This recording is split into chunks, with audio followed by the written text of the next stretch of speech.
કેશોદ તાલુકાના સોંદરડા ગામે ઝેરી દવા પીધેલા આધેડનું સારવાર દરમિયાન મોત નિપજતા સમગ્ર મામલો પોલીસ સુધી પહોંચ્યો છે। મૃતકના પુત્રએ કેશોદ પોલીસ સ્ટેશનમાં આત્મહત્યા માટે મજબૂર કર્યા હોવાની ફરિયાદ નોંધાવતા પોલીસે વધુ તપાસ હાથ ધરી છે।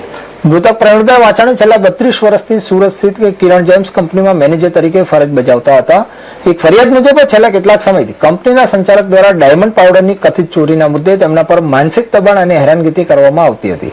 આ ફરિયાદમાં વધુમાં આક્ષેપ કરવામાં આવ્યો છે કે આ માનસિક ત્રાસ સહન ન થતા પ્રવીણભાઈએ પોતાના સસરાની વાડી સોંદરડા ગામે ઝેરી દવા પી લીધી હતી। ગંભીર હાલતમાં તેમને જૂનાગઢની ખાનગી હોસ્પિટલમાં ખસેડવામાં આવ્યા હતા, જ્યાં સારવાર દરમિયાન તેમનું મોત થયું હતું। મૃતકના પુત્રએ કિરણ જેમ્સના સંચાલક વરુણ બાબુભાઈ લાખાણી વિરુદ્ધ આત્મહત્યા માટે દુષ્પ્રેરણાની ફરિયાદ નોંધાવી છે, ત્યારે કેશોદ પોલીસે ગુનો નોંધીને સમગ્ર મામલે વધુ તપાસ શરૂ કરી છે।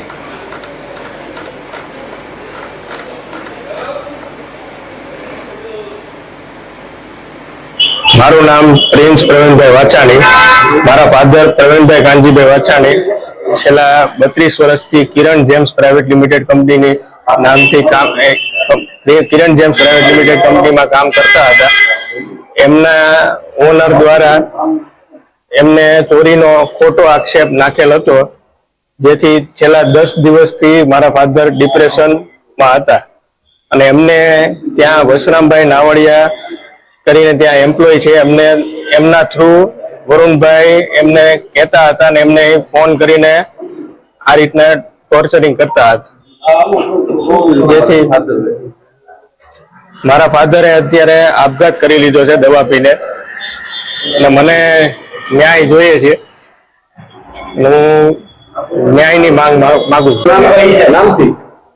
મારું પિન્ટુભાઈ દિનેશભાઈ ભલાણી, મારું ગામ સોંદરડા। મારી ઘરે મારા જીજાજી 4-5 દિવસથી આવ્યા હતા અને ટેન્શનમાં જ હતા।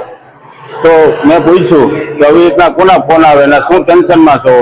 કઈ કે મારે હવે ખોટો આક્ષેપ મારો ચોરીનો નાખ્યો છે એ લોકોએ, હું જ્યાં નોકરી કરું છું કિરણ જેમ્સમાં, એના હિસાબે આવી રીતના મને ટોર્ચરિંગ ખોટું કરે છે।